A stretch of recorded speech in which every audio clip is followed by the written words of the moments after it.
आखिर पूरी रात क्यों जलती रही सरकार के दफ्तरों की लाइटें? क्या इंडिया गठबंधन या फिर विपक्ष के सवालों से असहज थी या डरी हुई थी सरकार? दोस्तों, ऑपरेशन सिंदूर के लेकर जो बहस हुई लोकसभा में और राज्यसभा में, उसको लेकर बहुत से विश्लेषण हो चुके हैं। किसका भाषण अच्छा रहा, किसके भाषण में क्या कमियां रही, लेकिन अब जानकारियां जो निकल कर आ रही हैं वो पर्दे के पीछे से निकल कर आ रही हैं। आज तक रेडियो के पॉडकास्ट में रिपोर्टर्स बैठकर इस बारे में चर्चा करते हैं और वो चर्चा दरअसल ऑफ द रिकॉर्ड होती है, वो बातें जो कि नहीं बताई जाती हैं ऑन एयर। इस पूरे के पूरे पॉडकास्ट में एक बहुत ही इंटरेस्टिंग और इम्पोर्टेंट जानकारी निकल कर आई दोस्तों।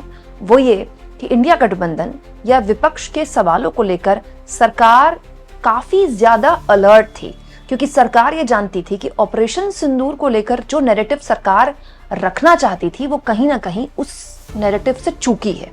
तो सरकार को ये लगता था कि अब जब संसद में बहस हो रही है तो इसको लेकर पूरी तैयारी की जाए।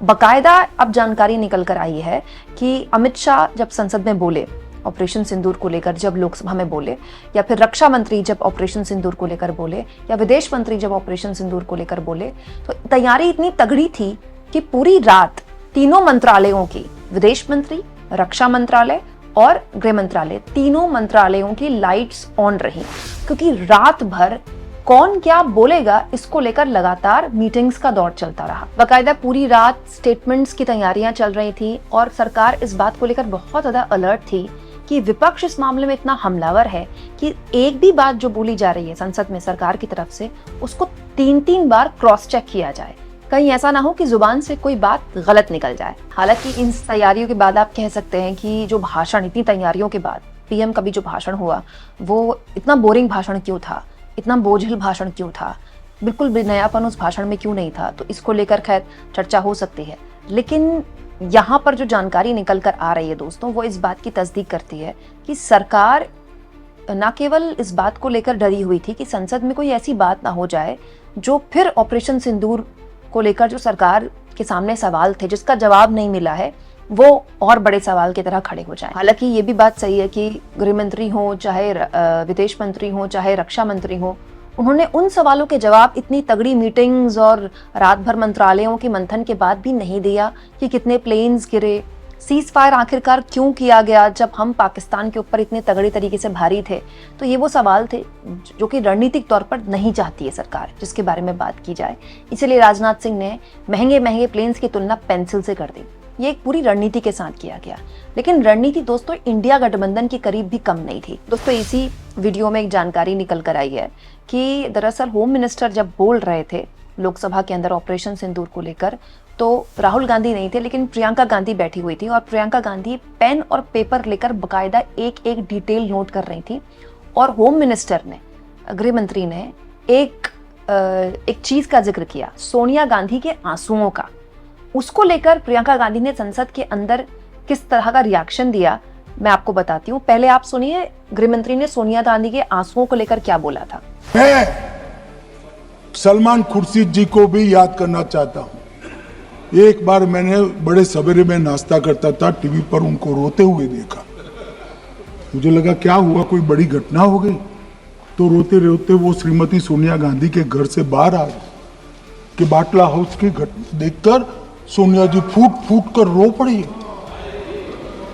अरे रोना था तो शहीद मोहन शर्मा के लिए रोते, बाटला हाउस के आतंकवादियों के लिए रोना आता है। और मान्यवर हमें पूछते हैं कि आपने क्या किया। कोई अधिकार नहीं है पूछने का, कोई अधिकार नहीं है मान्यवर।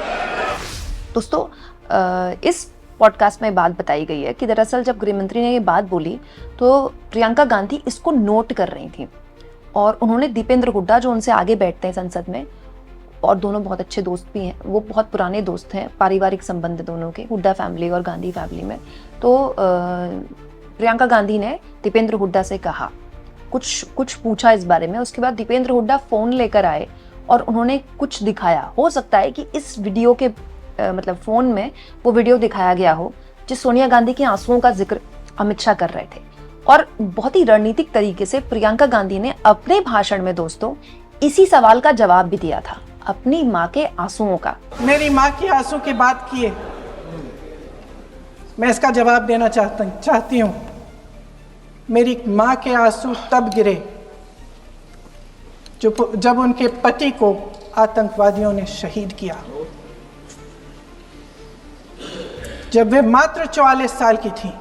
और आज अगर मैं इस सदन में खड़ी हूं और उन 26 लोगों की बात कर रही हूं, मैं इसलिए कर रही हूं क्योंकि मैं उनका दर्द जानती हूं, महसूस करती हूं। यानी आप कह सकते हैं कि अगर तैयारियां सत्ता पक्ष की तरफ से थीं, सरकार की तरफ से थीं, तो इधर तैयारियां विपक्ष की तरफ से भी भरपूर थी। और केवल तैयारी कांग्रेस की तरफ से नहीं थी, अखिलेश यादव की तरफ से भी थी। अखिलेश यादव और अमित शाह के बीच काफी तगड़ी नोकझोंक हुई थी। आपको याद होगा, मैंने आपको एक खबर भी दिखाई थी। और अब जो जानकारी निकल कर आई है वो ये है कि अखिलेश यादव बकायदा रणनीति के तहत अमित शाह के भाषण के 5 मिनट के बाद लोकसभा में आए, अपने सभी सांसदों के साथ आए, और वो जो इंटरप्शन किया गया अमित शाह के भाषण में, पूरी रणनीतिक तौर पर किया गया। उसमें अखिलेश यादव ने बहुत ही नपे तुले अंदाज में अपनी बात रखने की कोशिश की थी। दोस्तों, अब इसको लेकर चर्चा की जा सकती है कि कौन भारी रहा, कौन 21 रहा, कौन 19 रहा, लेकिन इसमें तो कोई दो राय नहीं है कि ऑपरेशन सिंदूर को लेकर जो भी बहस हुई लोकसभा के अंदर, उस बहस में जो सत्ता पक्ष था वो भले ही लंबे चौड़े भाषण देने में कामयाब रहा हो, वो नारेबाजी लगाने में कामयाब रहा हो, लेकिन इसमें कोई दो राय नहीं है कि जो विपक्ष अपनी बात को रख रहा था जिस तरह से, उसमें वो कामयाब रहा। और मैं यहाँ पर केवल कांग्रेस पार्टी का जिक्र नहीं कर रही, इनफैक्ट मुझे अखिलेश यादव का भाषण बहुत अच्छा लगा।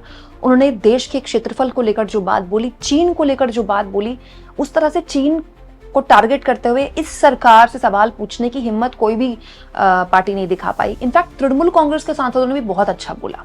उसमें अंग्रेजी भी थी, बंगाली भी थी, हिंदी भी थी, बहुत ही मतलब आप कह सकते हैं बहुत ही सुयोजित तरीके से। मुझे सुप्रिया सुले का भाषण भी बहुत अच्छा लगा।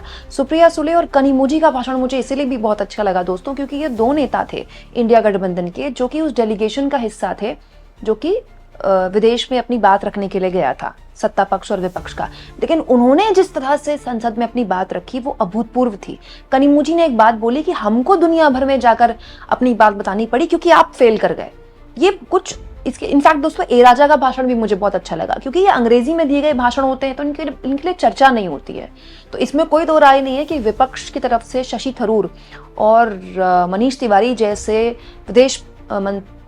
विदेश मामलों की बहुत गहरी जानकारी रखते हैं दोनों, उनके एब्सेंस को किसी भी हाल में विपक्ष के इंडिया गठबंधन के, अगर मैं कहूं इंडिया गठबंधन के किसी भी भाषण में मिस नहीं किया गया। इनफैक्ट समाजवादी पार्टी के कई ऐसे सांसद जिनको अमूमन संसद में कम बोलने का मौका मिलता है, उन्होंने भी बहुत मजबूती से, बहुत शानदार तरीके से अपनी बात रखी।